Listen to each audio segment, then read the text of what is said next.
YouTube and LinkedIn live stream. Just a second.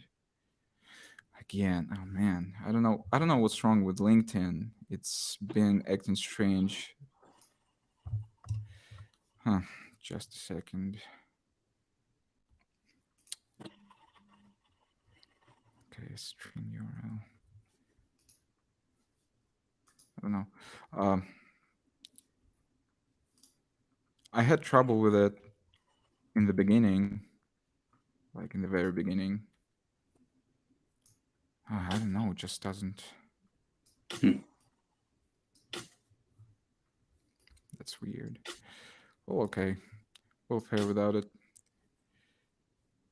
Okay, we're live on YouTube. Yeah, we're live on Facebook.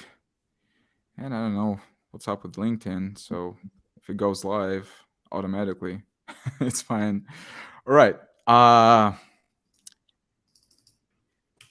Yeah, we're live, ladies and gentlemen. Welcome back to Odys Talks, everyone. Apparently, we're still waiting for Ariel. Perhaps she's had some emergency. So whenever she can connect to us live, we just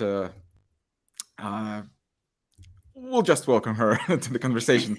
So yeah, so today we're joined by Kyle Roof, the co-founder of the upcoming SEO Estonia, the first Estonian SEO conference. Also the founder of Page Optimizer Pro, one of the founders of Internet Marketing Gold, and a bunch of other things. I'll let him do the talk in a minute.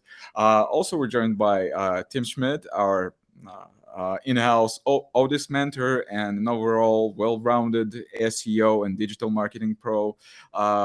Also, the president at Ice Cold Marketing. I'll also give him a word in a minute. And, well, Ariel Phoenix, who should have been here, but we're still waiting for her. So whenever she's here, I'll let her introduce herself as well. So yeah, let's just kick things off. Huh. Gentlemen, we are live. Okay, so we're live. Before we head on to the conversation, just make sure to like this video, share it to whoever you want to, and if you haven't yet gotten access to the Odys marketplace and aim to do it afterwards or during the conversation, just make sure to mention Odys Talks so that we can fast track your application and grant you access as quickly as possible. Yeah. So, gentlemen, welcome. Thank you for joining. Tim, welcome back. Kyle, thank you for finding the time to do it. So why don't you take the stage and introduce yourselves? Kyle, why don't you go first? Sure. So yeah, I'm Kyle Roof. As you mentioned, I'm a co-founder, co-creator of Page Optimizer Pro, which is an on-page SEO tool. I'm the co-founder of Internet Marketing Gold, which is a place where we have courses on SEO. My courses are there, and we also run some tests on Google's algorithm. It's kind of what we try to think of it as a place where you can learn and grow kind of your SEO skills, kind of depending on wherever you're at. If you're kind of beginning SEO or beginning with affiliate, all the way up through if you're an expert or high level and you're looking to kind of add skills to the tool belt, we think we can help you with that. I'm also the co-founder of High Voltage SEO, which is a multinational SEO agency. We have offices in Phoenix, Berlin, Melbourne, and now in Kingston, Jamaica. So we are building the global empire as we speak. It's kind of funny, between the companies there's a lot of synergy, and I'd like to say that we had a master plan for that, but it worked out very well between them as we essentially through the agency we kind of grew out things that we were doing, and that's become our other projects. And so a lot of it sounds a lot sexier than it really is, in terms of, we didn't have this plan, but we were like, these things work, and then we were able to grow out and start separate businesses out of the things that we were doing within the agency. Cool. Thank you. Tim. Thank you. Tim Schmidt. And as Vladimir mentioned, I'm helping out Odys in their mentor program, which basically connects people buying age domain names, running them through the process, helping them implement 301 strategies if that's their angle, or just purchasing the domain overall, and helping them find something that fits their budget, fits their niche, their needs, etc. Outside of that, 22-year digital marketer. I started in SEO with agency work and then went up to affiliate in e-commerce. Had a skincare company for 13 years. I had sold last year. So now I'm kind of just in the back, how do you say it? Like back to consulting. I do some client work, but mostly affiliate. I'm in a position now where I like to just kind of focus on passion projects and things that really make me happy rather than chasing, the next hot niche out there or getting into something because you heard guys are killing it. Just things that are fun for me. So what's that mean for me? It's finance, it's travel, it's dating. I like to talk about things that I, have experience in. Done with the dating now. I'm engaged, but it's an interesting niche that keeps me on my feet. I've been doing it for quite a while. And finally, I just launched an e-commerce store that sells funny t-shirts, aptly called D'sNuts.com. So that's a super fun one I like to play with and make raunchy shirts. And it's just starting out, but it all keeps me on my toes. Awesome. Thank you. Ariel. Hey. It's good to see you. It's good to see you. I was just about to say that I got a message from you that you're coming on right now, and while Tim was speaking, and here you are. Welcome to Odys Talks, and thanks for doing this. Well, gentlemen have already introduced themselves, so it's time. It's just about time for you to step up front and introduce yourself as well. Yeah, first of all, so sorry about it. I got the UTC BST time conversion wrong. I always do it. And my green screen, as you can see, it's messing up quite a bit. Yeah, my name is Ariel Phoenix. I am an owner of too many niche sites. And I've recently made a plugin called the Bulk Publishing WordPress plugin, which allows niche site owners to scale content using programmatic SEO and AI. So yeah, awesome. Me. Amazing. All right. Yeah, it looks like we have a terrific party today.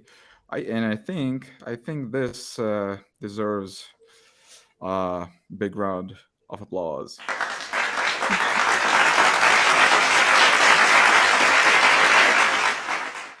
Yeah, just a little bit of production value.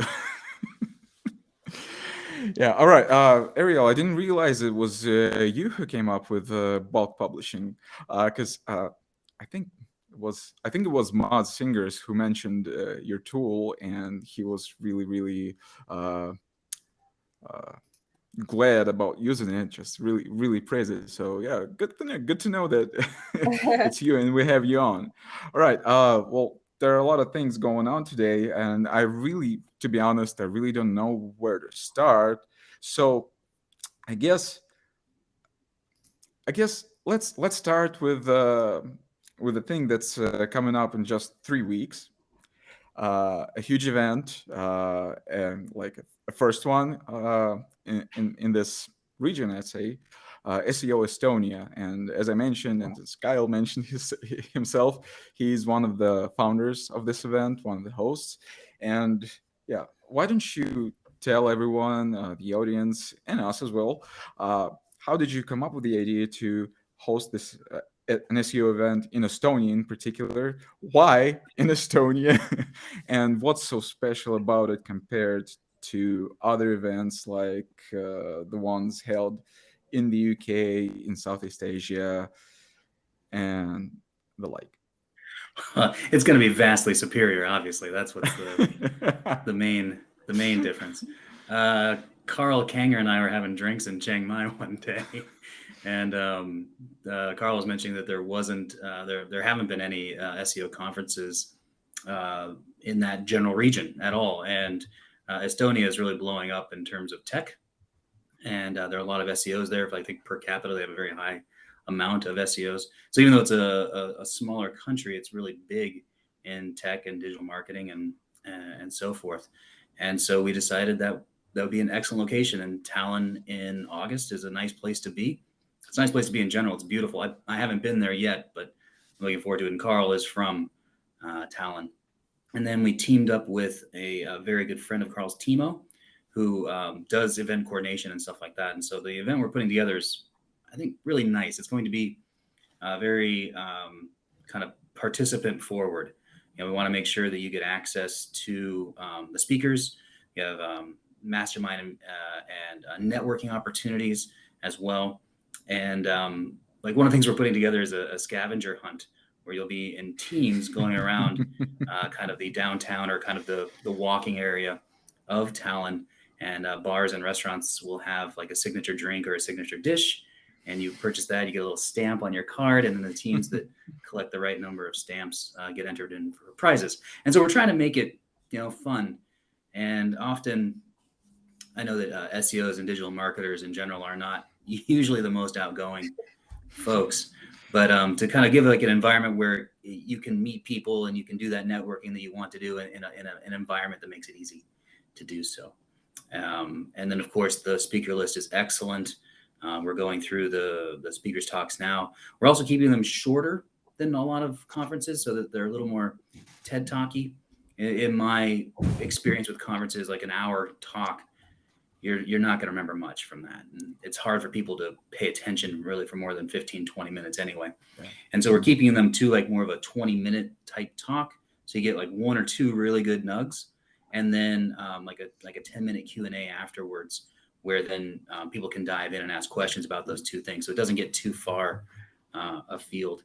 We're looking forward to it. There's a lot of ticket sales are going great, which is always the concern when you put on one of these things.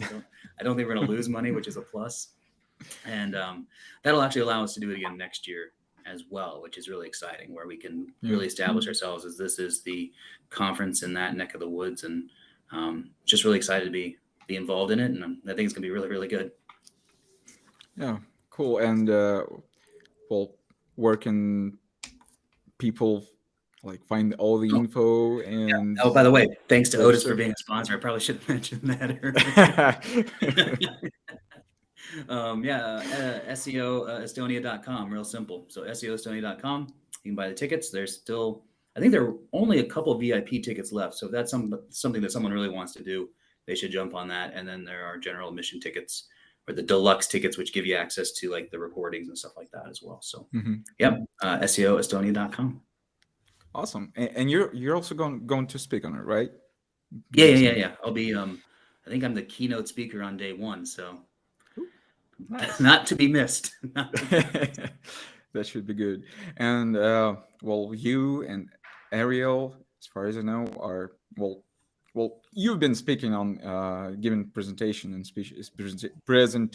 speeches on various events for quite a while now, and Ariel has come up with presentations recently.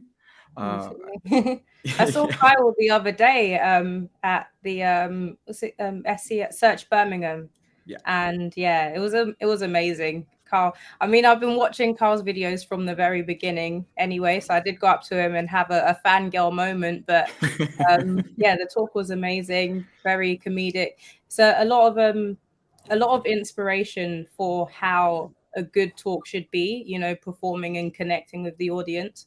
So yeah, it's nice to see, and to lighten it up as well, because SEO is it's a serious topic, but it can be fun, you know. So absolutely. Early on, I always thought there's no reason this can't be fun, you know. I mean, I can get up and I can show a diagram of internal linking that'll be really effective for you, but who really cares? Have you ever been in like that meeting and you're like, this meeting should have been an email? There are times when, like, you know, this presentation should have been a blog post. You know, like it would have been much better for me just to sort through this on my own time. And I think the purpose of giving a presentation, or why people go, is to have a reaction, to have a feeling, you know, like that there's some sort of connection or something there that is beyond just a blog post. And so that's what I try to give in my talks. And of course, can't guarantee everything, but that's what we're shooting for also with the talks that we're doing, that isn't going to be just kind of the run of the mill SEO talks. That there's going to be a lot there for you to get into it. And then you're going to feel that you actually had an experience, that it was worthwhile to be there, rather than this is just a blog post I should have read on my own time. So that's really a kind of taking what I like to do in talks and trying to get that across as many of the speakers as we can. Yeah, and Tim, have you had opportunities to well, not perform on the stage, but give presentations and speeches? Because I'm not really up to date on this part of your biography. Yeah, no, I have. The group I think you'd asked me about previously, OMG Machines. I was a frequent presenter there on affiliate marketing. So I did a lot of presentations for them. I spoke at there's a gentleman named Michael Devlin that did an event in Vegas for Amazon stuff, and I presented there. So I've sporadically done it. Okay, cool. And guys, I actually didn't plan. I wasn't planning on like diving into this part of SEO affiliate marketing live, but since all three of you have your own experiences of in giving doing presentations, giving speeches, like what makes it special for you in terms of like speaking in front of the SEO crowd, affiliate marketers? Like what draws you to actually like going up on stage and talking to this crowd instead of I don't know just staying behind your computer, writing a blog post or creating courses? Well, I can tell you the best thing ever is when you get off stage and you've got hundreds of people walking up and telling you how amazing you are. Like, that's better than sex. Like that's that's an unbelievable high. So that is a big motivator. I agree. It is nice when people approach you after and tell you did a good job, and that some of the things sometimes we think of, we don't give ourselves enough credit for. I talked about an angle at a mastermind in January, and after I said it, like a guy lined up to me, and he's like, "I compete with you in that niche, and what you did there is absolutely mind blowing." I'm like, that's nothing, But like, just the way I thought outside the box to do something to create more. Number one, for the EEAT. And then two, just create more press for myself, basically in that niche, if that makes sense. Like the guy was like, "That is genius," and I was just like, "Oh, we did that on Tuesday morning." It's just like I don't know. It's nice when people realize things that you might just be puttering along on your computer, doing things that you don't realize are just kind of like game changing in some people's minds. We just kind of do it and then move on to the next one. Yeah, I echo what Kyle and Tim said. Kyle, particularly when coming off, you at the time when you're doing it, well, for me, the first time I was very, very nervous, and you start to think, why did I do this? And then when you get off and people are saying, wow, it was good, and you get that feedback, then you're like, okay, I can do this some more. And it was obviously helpful. People liked it. I thought it could have been better in this place and that place, but they don't really see that, and we're often very critical about our own work. And not on Tim's point. What did you say again, Tim? Because I agreed with it and I forgot. I just said it was nice that when you give a presentation and people acknowledge certain points from your presentation, that you might be doing that exact task every week or every month, and it seems mundane to you or not really game changing, but they'd never thought of it. So it's little things we pick up and build into our business. A lot of people don't have those nuggets. So it's nice when they get recognized, because a lot of times we don't recognize it ourselves. That was another point, because you think you're doing these small things, you're just trying new things, and then but they're groundbreaking to somebody else because they didn't think about it, and then they apply it to their site or their niche. They have success with it, and they want to know more of what you've done. So it gives you a boost of confidence in what you're doing, and you want to share more of it. Something that Ariel and I were actually talking about last week on this was that when you're in this format, or you're doing podcasts or YouTube shows or whatever, you're kind of just sending it out into the void, and you don't really know what's connecting. But when you're at a conference and you're speaking, and then people come up to you, it is really nice to hear, as Tim said, that like this actually made a difference. Because you don't really know, you don't know who's watching, who's paying attention, or like if they even care, or if this is even resonating at all. But when you actually have that interaction at a in-person event, it is very different and very nice. Yeah. Well, thank you for all your responses. And one thing I kept thinking about while you guys were talking is that we have a very, very nice, interesting overlap here in terms of like educators, I'd say, like SEO affiliate marketing educators here, because, well, yeah, Kyle, you're doing. You have quite a few IMG courses. Team has also been involved with OMG machines. Ariel has her own courses on available on her website, and either way, like you differ in terms of I don't know the approaches towards this. In terms of the time you came up, I'd say, because well, OMG machines are more of a like old school thing. Yeah. Like it's been around forever. IMG courses, internet marketing gold is a newer thing, and Ariel is doing things on her own. And well, how did the approaches to teaching others SEO, affiliate marketing, site building evolve over time, and how is it different from what it was like 20 years back to as compared to today, and how it was like 10 years ago or 5 years ago? Like, what's your I think, perspective? well, I think in general, just building a following, traffic, and making money as an affiliate has gotten a lot more difficult. Just 12 years ago, like anchor text didn't really matter. I was in a niche where it was red hot. It was electronic cigarettes, and a lot of people were making money on it. And basically, the guy who was going to rank number one for e-cigarettes or e-cigarette reviews was the guy who woke up in the morning first and got the new offer on Black Hat World. Because before Penguin and stuff came out, like your anchor text didn't really matter. It's just who had the most links that kind of said that keyword, and it was just a lot easier. People are getting more sophisticated. I think I could speak on my own personal experience with my skincare brand. When I started it in 2008, kind of backed into it with an affiliate venture. Ranking for those kind of keywords was very simple because a lot of the big brands weren't really selling online yet because they're in retail stores, and they hadn't made that move to e-commerce. They got online and not only did paid ads, but organic. And then all of a sudden, all these massive sites started getting in and talking about it too. So, I mean, I'm getting into like what's happening now is parasite SEO, where, newspapers and very authoritative sites are clogging up a lot of the search results, which is fine. But that didn't exist 15 years ago. Mm-hmm. I didn't have to compete with that. It was a bunch of WordPress blogs, and that was about it. Maybe one or two brands. But I mean, when I started skincare, like L'Oreal and Estee Lauder and those big brands were nowhere to be seen on paid ads. I was getting like 30-cent clicks. Now those same clicks are like $12, and it's all huge brands that are just out there squishing us out. And there's a reason I moved on past that. But yeah, it's, there's companies out there that we were doing this globally, just like digital nomads, and grew it very big. But then when there's a company that has an office full of guys like me globally that are doing this, they're going to beat us every time with the budgets they have. So that's changed a lot. Companies are realizing they have to be online. Mm-hmm.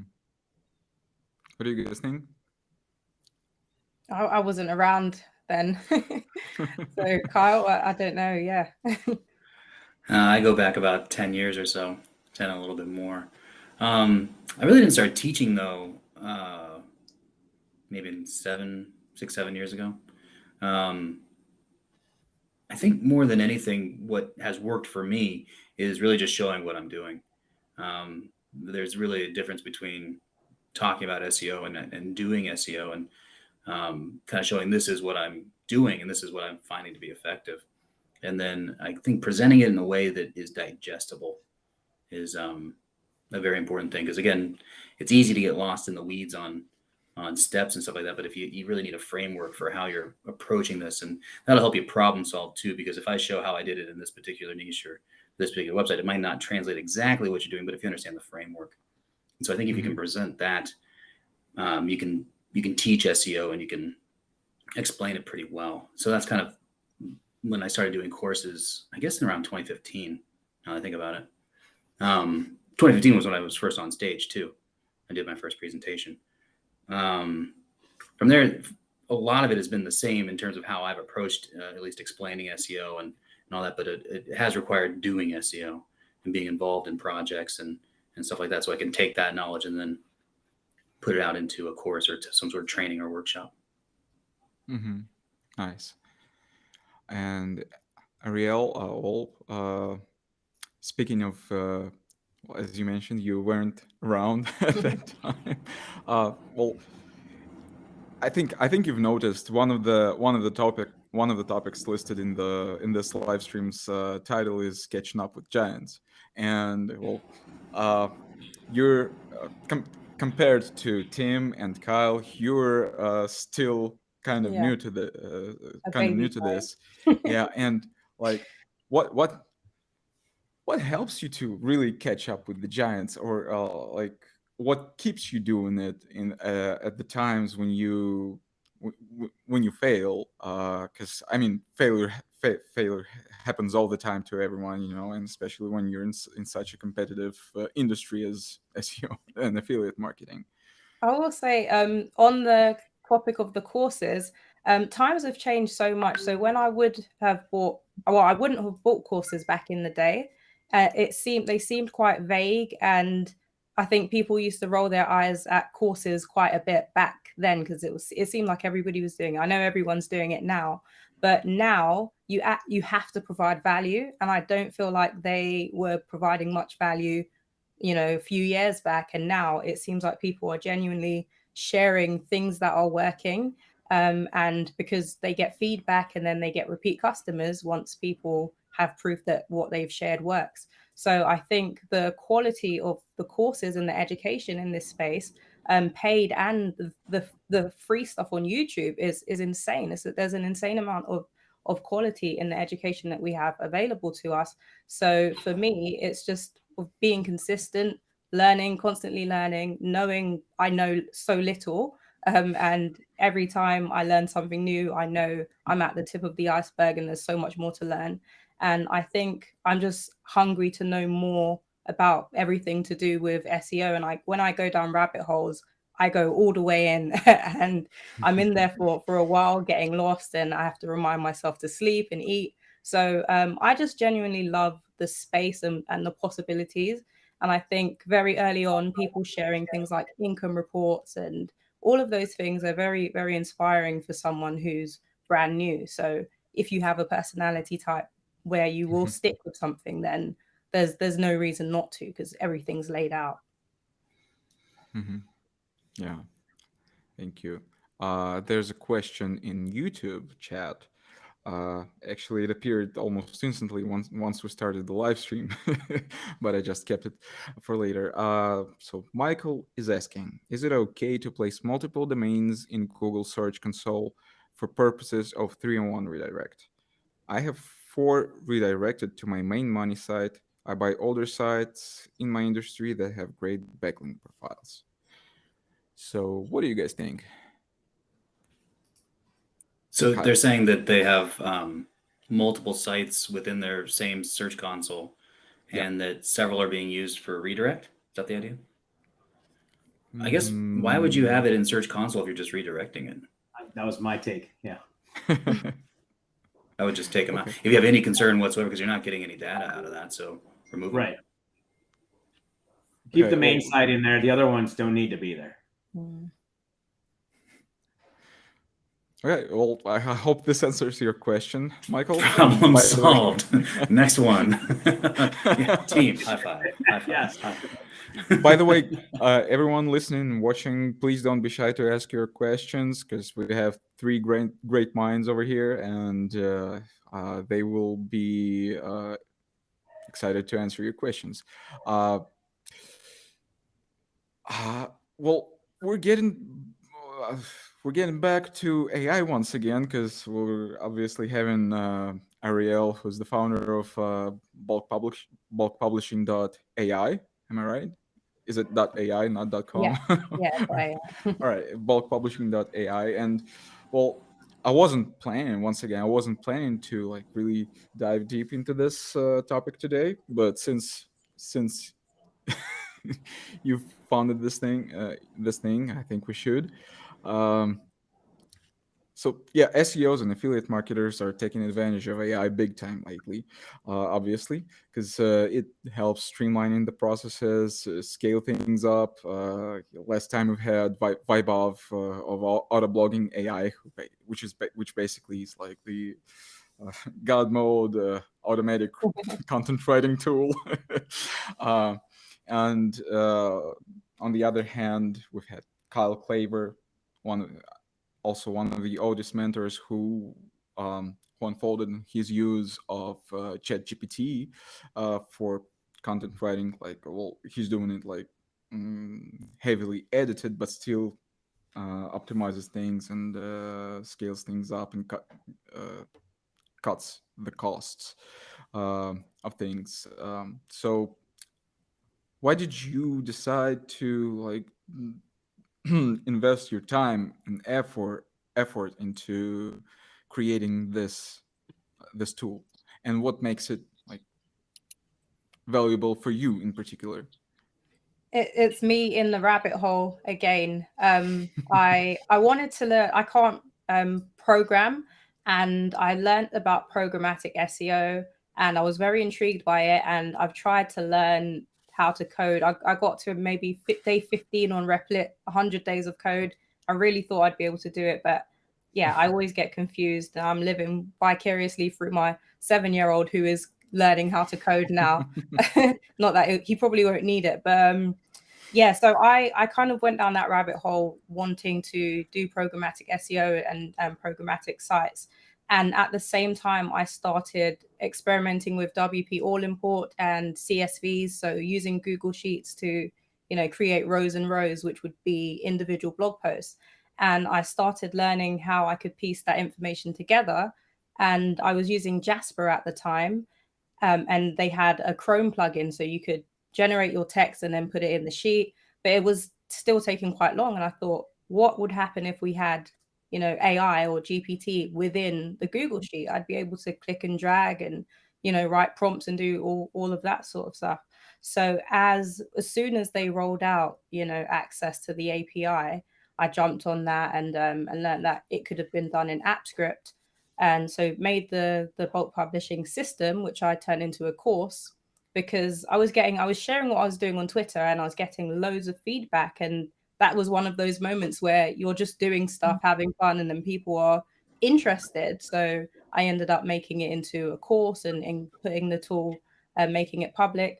And then as people had their own requests and feedback, and I started running into all kinds of roadblocks and issues that I had to fix, which led me to, realizing I've built it on Google Sheets. I've built it on another platform, and there are limitations. There are API, timeouts and things that are affecting, I'm getting angry emails or bothered emails. So I then decided I was either going to build a web app or a plugin.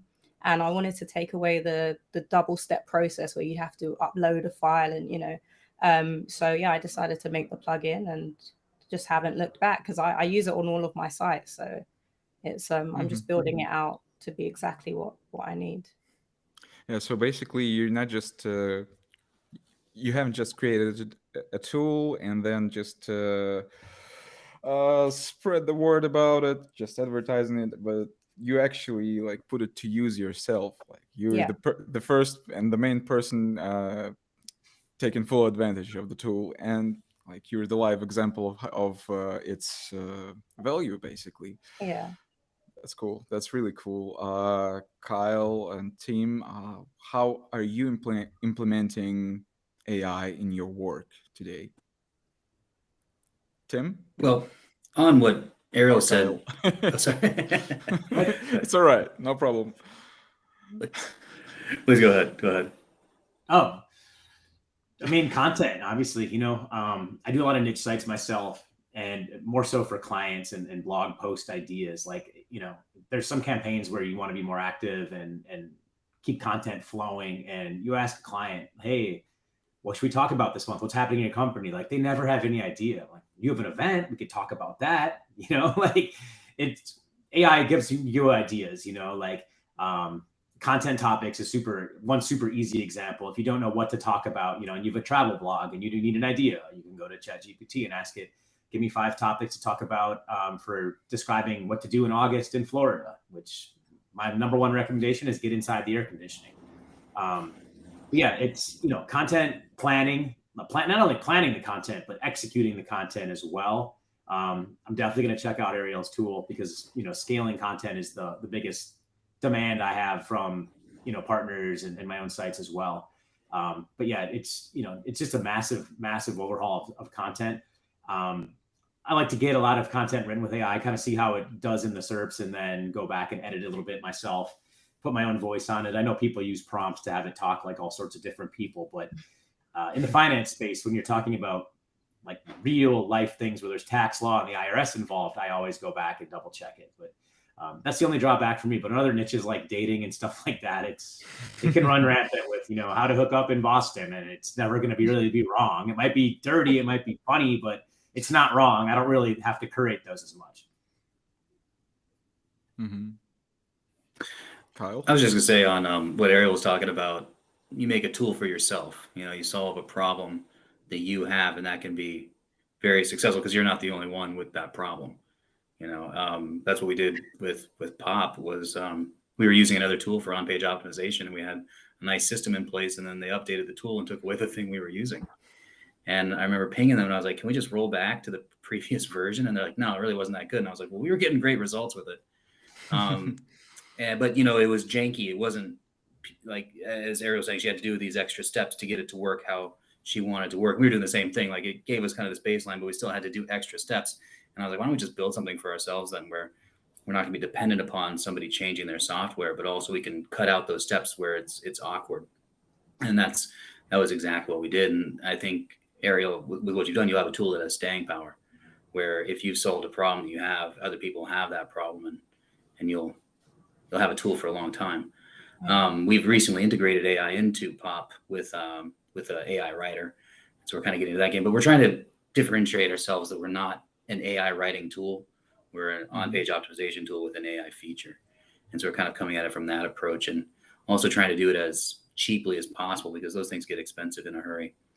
So what we've actually done to help people out is if you have a GPT-4 key, you can actually put that in and then basically just run it on your own credits with just nominal charges on our end. Just obviously it costs us to do stuff, but it's interesting to see where it's going to go because it's not landed yet where it is. And we're trying to stay as agile as possible as well and not get locked into a particular thing.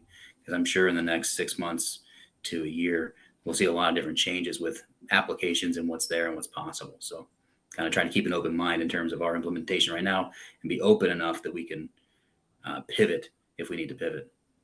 I think you mentioned something really important because I've got the same bring your own key model. I'm seeing it pop up a lot more now because lots of people have access to, OpenAI. And before, people didn't know much about APIs. Everybody didn't know what an API was. I certainly didn't. So having the bring your own key model means that you can keep costs low or lower costs and be a bit more competitive because we end up, especially in this space, we end up with so many SaaS products. We end up with so many different tools to do different things.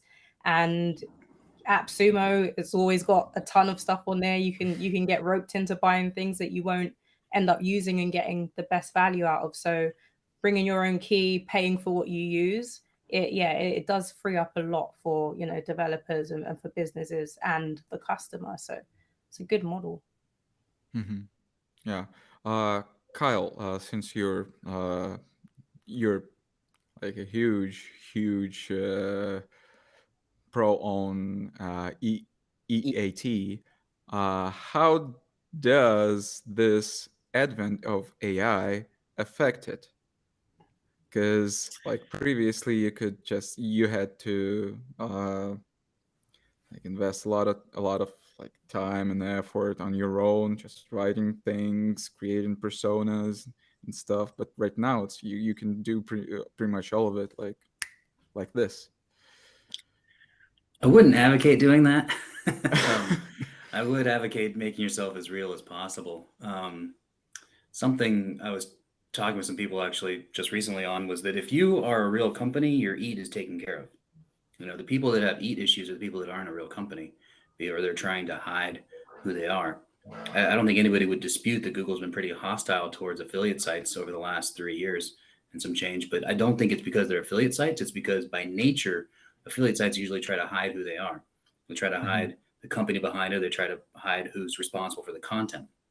And so the goal, I think, is to be as real as you possibly can.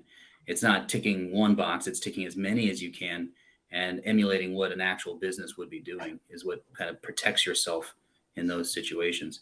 So you could create personas with AI for sure.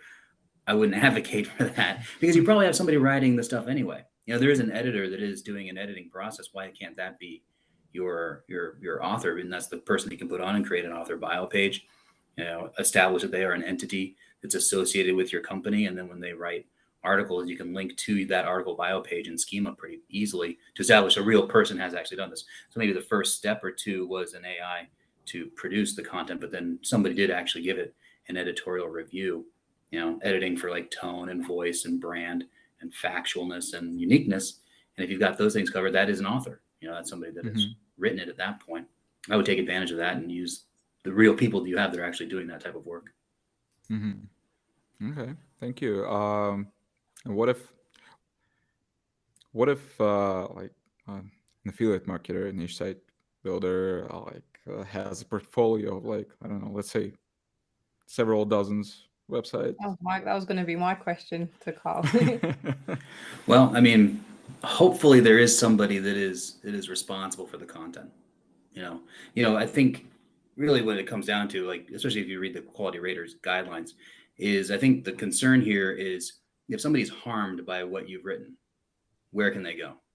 You know, and if they have no redress, if they have no way to get a refund or get an exchange, or, you know, worst case scenario, and God forbid they have to sue somebody because they've been really harmed. If there's no way for them to get redress, then why should your site be in the index in the first place? You know, like that's, I think that's the bottom line. So there has to be a way for somebody to get help and to get made whole when there's been an issue. I think that's the driving principle. So there needs to be some way for that to happen, some mechanism for that to happen. And so the more you can present that, I think, and show that that is possible for people, I think the more safe you are. Now it's a risk, you know, ROI kind of situation, and you know how risk adverse you are. If you can run through sites and spin them up quickly, and that's an okay game for you to play, then that's what you should do, or you're capable of. If you're not, if you're in that small area, I think you need to maybe decide which of those sites will bring you the best ROI, or the ones you need to keep the most. And then I would focus in on those first, and slowly but surely make my way legitimate through those sites. Would you do like a limited? I think you've got LLCs in the States. Would you do like a registered company and then do trading as those sites, or would you not want to link them all together? Because I think you should do that anyway, because you know, if something goes wrong, you don't want somebody suing you personally. You know, that's not great. You want them suing the entity, and it costs $25 to create an LLC in Wyoming, and you can do it online. Would you know, and then you've got a registered agent. Would you have them linked together though? So Kyle Roof LLC trading as niche site 1, niche site 2, niche site 3, or would you be concerned about? You would. Something like that would be totally fine. Okay. But then it's what really protects you there is let's say something goes horribly wrong on niche site 4. You know, they're suing LLC niche site 4. They're not suing Ariel Phoenix, which would be a real bummer. Yeah. For Ariel Phoenix, you know, like I think, and you know, I know that when people are building, you know, their affiliate sites, are like, well, you know, to get an actual address and to get an actual phone number and to do the registered agent and stuff like that, that costs it could be $50 to $100 a month, and you know that could eat your initial sales, and I understand that, and I think Google understands that. Because, you know, if real companies are able to do that, if you're a fly by night where you don't know if you can make $100 to cover the cost of the site and you might not be here next month, I don't know they really want to put that into the index. You know, they don't want something that's fly by night. They want something that's an establishable. But that's why you see those large, you know, huge are in the SERPs, because they can show who they are, you know, and they can establish those kind of things, and they can pay the $100 a month, you know, to just establish that they're an actual real entity. Yeah. And Tim, how do you go about this? Well, I think we opened up the talk with, now I'm in passion projects right now and things I can get behind. So I'm the author of every site I have except for dating, which you can get around it. It's like, it's not like we're telling people to get married, we're telling them to date and meet people and sign up for these sites to meet people. So I don't think EEAT comes into play as much with that one, but I mean, finance and travel, like my photos on it. And I think the biggest thing, and other than all my competitors know exactly what sites are mine because I'm on it, which is fine. Like I show receipts. So I'm in the precious metals niche where we get people to fill out a lead form to invest in precious metals, gold, silver, whatever, in the retirement portfolio. Now I've actually done this. So I have the receipts, I have the DocuSigns like on my site. I'm not a financial expert. I'm not a CPA, but I've gone through this process. I do think the USA is in trouble. I think globally we're in a lot of trouble.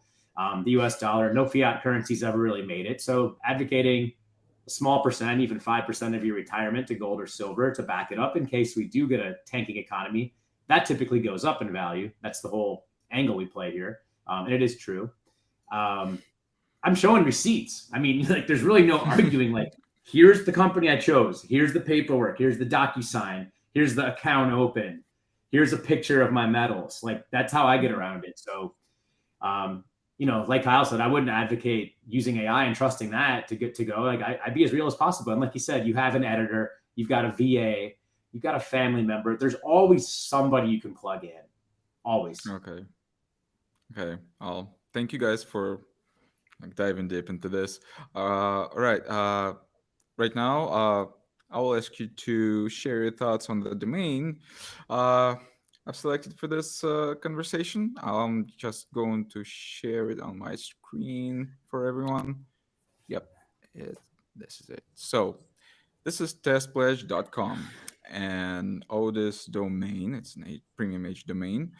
So let's look at the stats. So it's 22 years old, obviously in English, has over 140 referring domains, DR20, 9 authority links that include yahoo.com, bodybuilding.com, Gizmodo, CrossFit, and other domains as well. And it formerly was a site that offered information about hemp nut oils and their usages. So let's see. Our recommendation, which is like very, very general, and it's absolutely up to the future owner of the domain to decide whether it's fit for them or not. We recommend to use it for building out an authority site focused on cannabis products and monetizing it via affiliate marketing and sponsored content.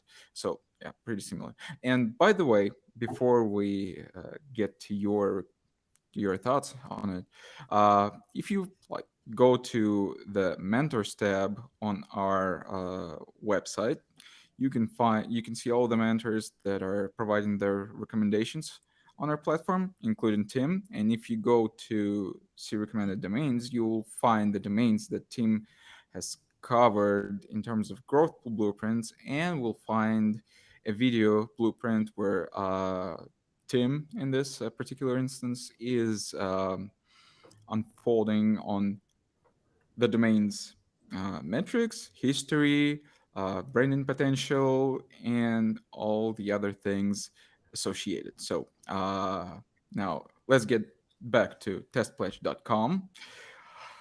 What do you guys think about building it out, monetizing it? What are some of the best things one could do with it? Ariel, why don't you go first? So I can see it said CBD. I'm not very knowledgeable on those two topics, but I think hemp oils are different to CBD. I'm not sure how different they are, but so I think it was doing hemp oils before. Mm-hmm. And I think if I were to get something like that, I would try to do a white label approach. I try to get hemp products myself, oils and stuff. rather than promote. I think CBD is best to promote another, like an affiliate deal, but I think there's quite a good opportunity to have a white label hemp store, e-commerce store, and then create a topical map answering all of those, can you use hemp oil for all of those topics? There's a ton of them. So can you use hemp seed oil for pain, for arthritis, for dogs, for cooking, all of those queries. And then you've got best hemp oil for everything: inflammation, calming dogs, um, hair growth, everything. And obviously, if you've got your products, you could tailor those product pages towards those specific things. So hemp oils for animals or for dogs or whatever, and then make your informational posts, and then rather than promote an affiliate product, send them over to your white label store. So I'd take a casual SEO approach to it, but then the main thing would be the store. So using the SEO and the content to boost sales on the store. Kyle? The first thing I did with this is I wanted to see what I could use it for potentially. Do I have to have it in hemp or CBD? So I put it into the Wayback Machine, and you can see that it has been a site from about that 2001 number to about 2017 is when there's something on the site. And I didn't look at it too closely. It looks like they do they were a testing service where you could verify how much THC was actually in any of the products you're trying to sell. But it doesn't look like they were very successful or they did much, because it was pretty much the same site for years and years. I noticed, then I looked at the referring domains. There are that 140 some odd referring domains, and most of them are in the space of marijuana, hemp oils, that kind of thing. So that kind of links like maybe they are pigeonholed there. But then, a fun little tool I like to use is McAfee has their categories where they determine if something can pass safe search or if this is a safe site. And while that's not Google, it is a nice little indicator as to what this service thinks of this particular site. And they don't have it in the drugs, tobacco, and alcohol category. They have it in marketing and sales, essentially, where you are an e-commerce store. And so what I would consider, obviously, if you are in the hemp space, then certainly go for it. I am not, but there are, niches that are adjacent to people that are into those sorts of things, so that the backlink profile would look reasonable, but perhaps you could put up other types of content. And so what I would do, depending on whatever I was interested in, if I was, kind of, if you're thinking like niche adjacent, you can throw up a bunch of long tail content, and I would see what lands first. And then what I would do is look at a path of least resistance from there, knowing that I can do this as probably any marketing or e-commerce type store. And it doesn't have to be within the CBD space, but because it has all those referring domains still, and it's still picking them up. I put into SEMrush, and they're still picking up links somehow. They're being discovered, which really kind of blew my mind. People are still linked to the stupid thing. And if you put it into a site search, there are 2 or 3 pages that are actually still indexed, which is, again, unbelievable. So I would look at my potential niches. Maybe I have like 2 or 3 things I might want to do with it. I don't think you necessarily have to do CBD or hemp. I would put up some long tail phrases that should win quickly for a site that's got a reasonable amount of authority. And here, depending on the tool you're looking at, you're probably looking at a lower end kind of score. But see what sticks, and then there I'd go with path of least resistance and build out from there. Nice, interesting. Tim? So it's funny. I actually, when I joined Odys to help out in the mentor program, I actually asked about this domain because I was interested in it, and it fits a space that I've been in for a long time. But it's something that I kind of just have on autopilot, and I decided not to put more effort and money into it and just kind of take the residuals that come in off of it. So I can speak pretty clearly about the niche, and the niche is how to pass a drug test.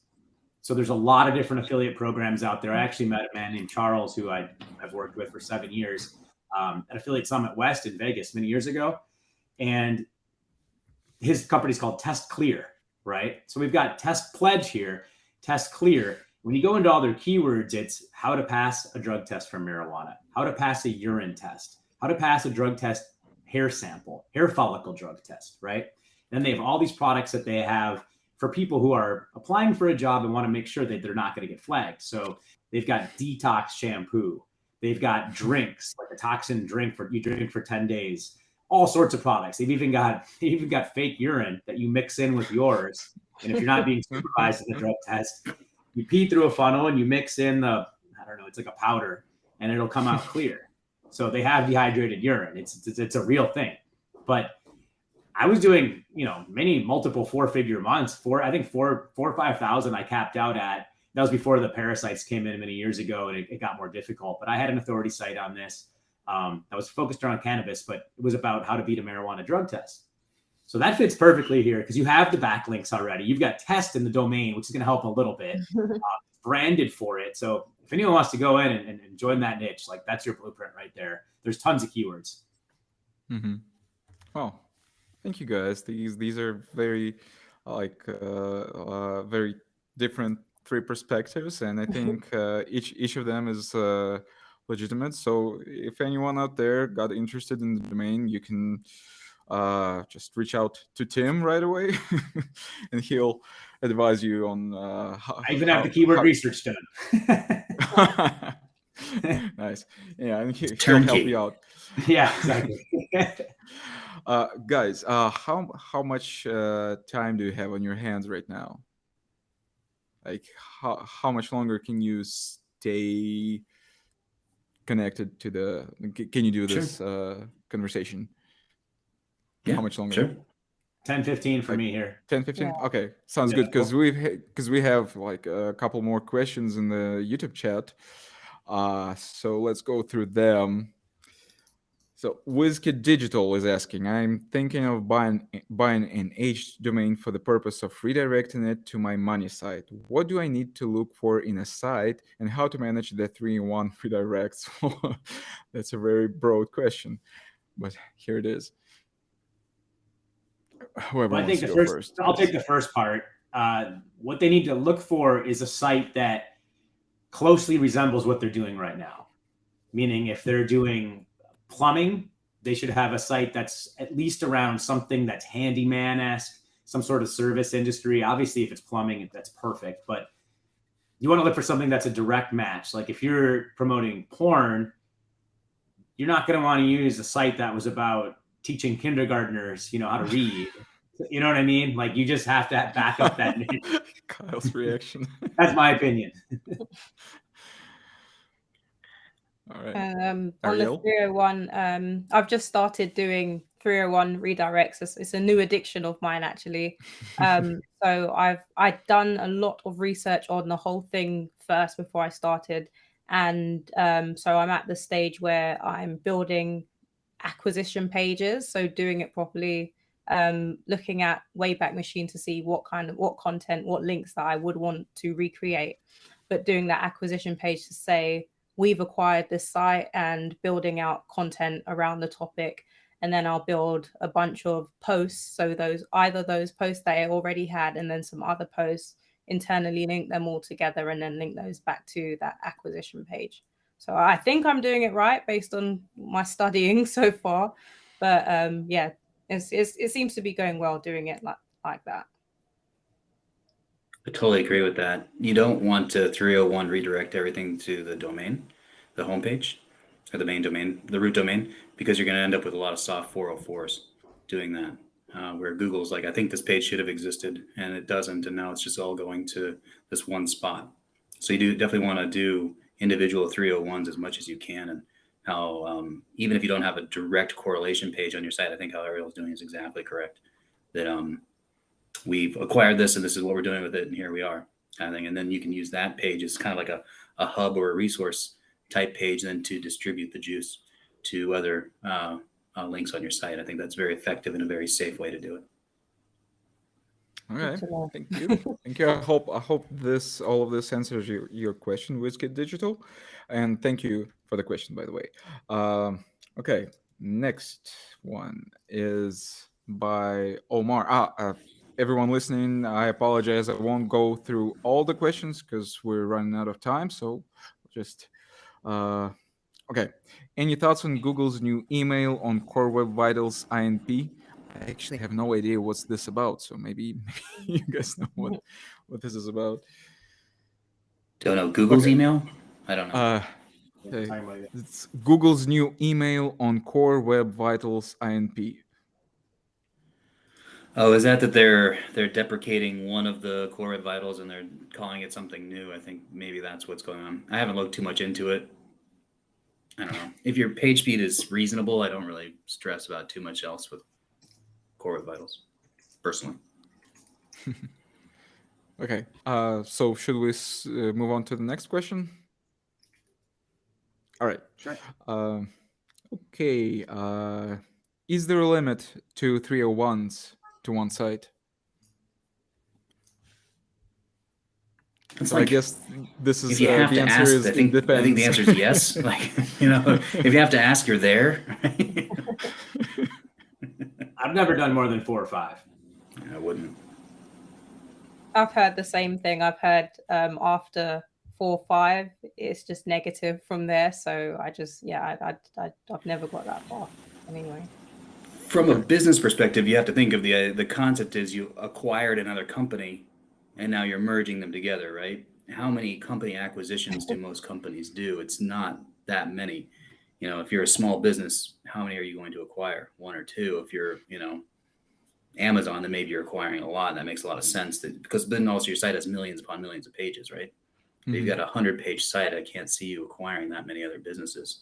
And that's just like a reasonable like heuristic or rule of thumb's not the best term, but you know what I mean? Like the idea of like a guideline of just be reasonable in terms of what an actual business would do. Right. And I think the more authority you have and the more time online, the more age you have behind it, it's going to help you as well.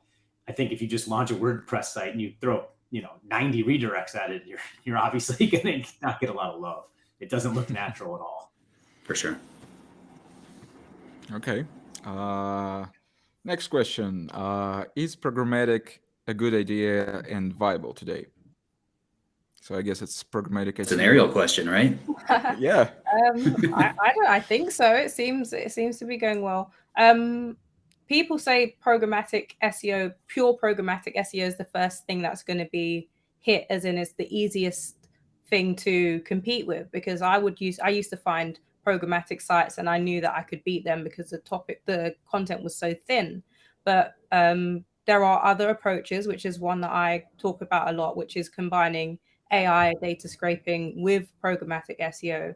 And then you can create really competitive stuff with that, because you're not just using, you're not just doing variables and data and thin pages. You're creating blog posts, and then you've got this factual information weaved in and out of it. So it depends on how you look at it. If you're looking at it from a purely programmatic SEO calculator kind of approach, then it's still thin content and it's very competitive. So it'll be easy to beat that content. But if you're looking outside of the box, there are endless opportunities to create very competitive content with programmatic SEO approaches. Anything to add? Yeah, nailed it. Nailed it. All right. Last question, and then we're going to wrap it up. How do you guys index these days, especially if it's a very big site built programmatically? There's a free rank math tool. I leave it to see what it does on its own. If it's a 301 redirect or I've built on age domain, it does its own thing, and you don't really have to, prod it to index. But the rank math instant indexing tool, it works really well. So it just pushes it to Bing and Google. It does say that you're not supposed to use it if it's not for news, but people use it anyway, and it does work. So yeah. Anything to add, guys? Google likes Index. to. Yeah. Oh, I'm sorry, please. No, go ahead. Omega Indexer. It's a tool credit-based system. That's a decent one. All I was going to say is that Google prefers to find pages through links. Those links can be links on your own site. One thing you can do that might encourage is to have an HTML sitemap. So that's a sitemap that lists the links on your site, and then get Google to crawl that page, because then it can crawl through and get to other pages on your site. That's one small little tip that can kind of help jumpstart things. But then the tools, I don't know how Rank Math is doing theirs necessarily, but Omega is doing it through indexing links, which is, you can set up that type of thing. You could also set up your own sites that are getting some traffic that are informational sites, or your own Google News sites, for example, again, being informational, and use those as your own indexers. And it's a similar concept. So anything you can do to generate links and that Google will crawl to get to your pages can help encourage indexing. And you say a HTML sitemap, not the standard XML one. Correct. So an XML sitemap is what you'd submit in Search Console. And I can tell you that'll do just about nothing. You still need to have it. You should still do it for sure. But having like, the little link in the footer that says sitemap, you can put thousands of URLs on there. Google will crawl them. And Google does like to find through a link, and that link can be on your site. Something else you could do is niche edit your power pages. Sometimes you'll have a page that accidentally is picking up all kinds of impressions and clicks and stuff like that. And you can put a link at the top of that to a page that's just being stubborn and not indexing. And that can encourage Google to get there and crawl it and index it. Cool. Right. Thank you guys for your answers. Thanks everyone for asking the questions. I think this is the most questions we've had in a while. So that was pretty exciting. Yeah, so it's time to wrap it up. Thanks everyone for watching. Thank you guys for joining in. Where can people find you online? Ariel. I'm over on arielphoenix.com and I tweet all the time. It's Ariel CPX. That's it. Kyle. KyleRoof.com. Real easy, just like Ariel. It's easy peasy. All my stuff's there. What I'm working on, podcasts, YouTube shows, everything By else. the way, Kyle, I've linked the channel that I could find, at least the SEO Fight Club, I think. Is it still relevant, or should I I change have it to not been something on else? Fight Club in a few years, so maybe not. Okay. Do you have any any other live channel? No, Oh. I Okay. pour myself out to shows like this rather than. Okay, then I'll just change it to your website instead of your channel in the description box. Tim? icecoldmarketing.com. I usually update what I'm doing, where to find me there. Same with YouTube /icecoldmarketing. I'm on Twitter. I'm active there. I not really work stuff, but I'm on Twitter. Tequila reviews. Tequila reviews, yes sir. I do talk tequila sports, and there's some SEOs on there, so I talk to Casper Dash and some of those people on there too from time to time. But yeah, keep it casual. Yeah. And as an Odys mentor, right? That's right. You can find me there too. Yeah. Thank you all once again, and make sure to join next time. Next Wednesday, we're going to be joined by Adam Chronister, Carl Kanger, and Rick Zulo. So get ready for another round of great discussions and some new topics, some exciting, unexpected things like this time. It was a hell of a conversation. I enjoyed it really, really much. I think the listeners did too, and I hope you did too. Okay, so yeah, see you all next time. Bye. Bye, take care.